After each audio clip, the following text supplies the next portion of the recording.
Selalu ada hikmah. Balik lagi dengan Kang Kholis, narasumber kita yang luar biasa, yang mudah-mudahan memotivasi kalian semua yang nonton biar bisa kepilih di kampus idamannya ya. Alhamdulillah Kang Kholis. Masya Allah, Kayak gitu. itu dia ya. Terus akhirnya sejauh ini juga udah jadi startupnya. Nah sejauh ini startup yang tadi udah dibikin, sudah berapa banyak orang yang mendapat manfaat dari startup tadi itu? Nah, kalau berapa manfaat memang sifatnya masih perkiraan ya. Jadi kan program-programnya itu seperti hitanan massal, terus kita ada program santunan yatim saat Ramadan dan juga program penyaluran hewan kurban. Oh, itu juga ya? Iya, ada juga. Jadi alhamdulillah di tahun kemarin, di tahun ini kami itu menyalurkan titipan dari Mudohi itu ada yang ke Maluku. Wah, udah nyampe Ke sana. Maluku. Kita punya mitra desa binaan di sana, terus Jamnya udah beda 2 jam tuh di sana. Iya. Udah WIT. Ikut ke sana? Saya nggak ke sana.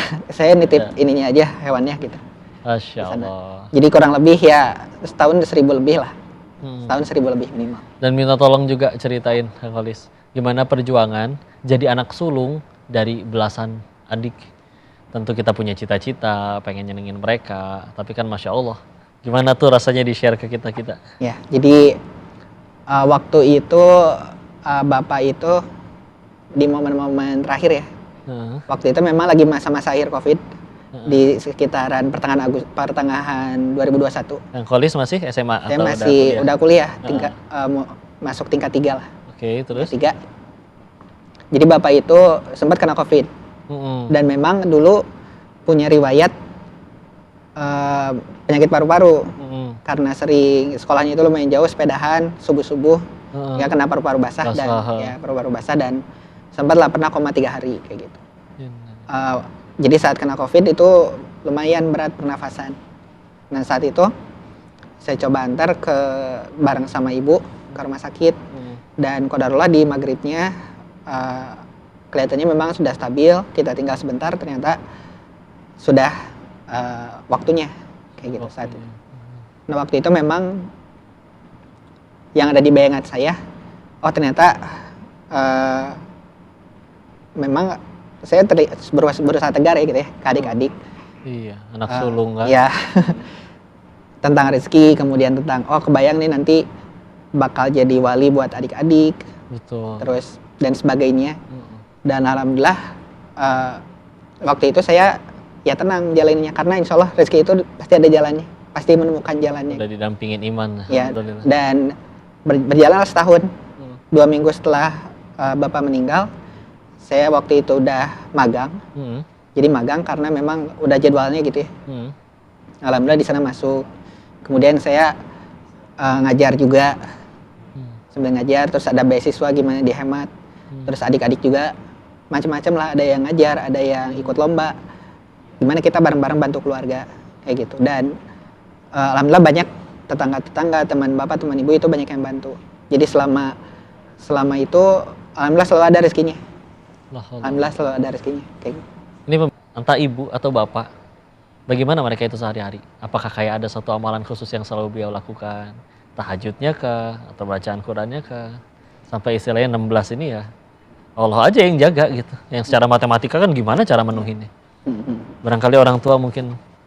Ya jadi dari orang tua memang lebih banyaknya dialog-dialog ya tentang keimanan. Sering ngajak ngobrol. Kayak gitu.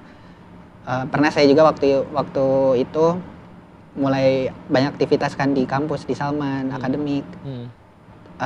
Saya pernah cerita ke bapak, almarhum bapak, apakah baiknya dilepas nih, salah satunya saya fokus belajar aja atau gimana. Kata bapak itu, kita nggak tahu mana nih jalan kebaikan yang akan Allah buka dari berbagai aktivitas tadi. Jadi ya bersandar aja ke Allah sambil memeragakan bersandar gitu. Ya bersandar, jadi nyender. Iya nyender, santai aja gitu.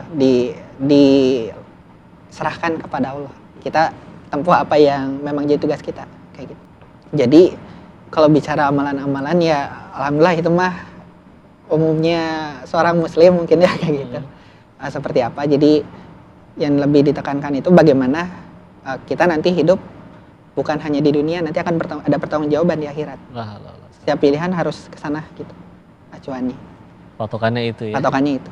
Jadi bukan nilainya, bukan bahkan nanti kekayaan atau apanya, tapi mendekatkan kita ke Allah atau tidaknya. Dan amalan itu kan hati-hati teman-teman, ibadah itu nggak cuma yang mahdoh. Mahdoh itu ibadah yang ada tata cara bakunya kayak sholat dan lain-lain. Tapi kan juga ada ibadah yang ghair mahdoh. Contoh kayak amalan hati, sebagaimana beliau mengingatkan terus anak-anaknya untuk selalu kembalikan lagi kepada Allah, nyandari juga ke Allah. Di saat yang lain, naudzubillah, ada yang mendorong anaknya percaya diri, tapi karena kan bapakmu adalah aku, kan bapakmu kaya, bapakmu segala-galanya. Ini kembalikan lagi, kita tetap percaya diri, tapi karena yakin di belakang kita ada Allah yang maha kaya, maha kuat, yang luar biasa, yang gak mungkin zolim sedikit pun kepada kita hamba-hambanya. Keren banget, Masya Allah. Yang kali satu nur pisan. Terima kasih banyak.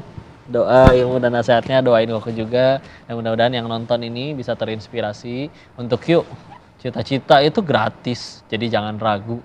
Dan sudah mah gratis, kita punya Allah yang maha hebat. Tinggal kita melayakkan diri di hadapan Allah untuk layak nggak dikabul cita-citanya.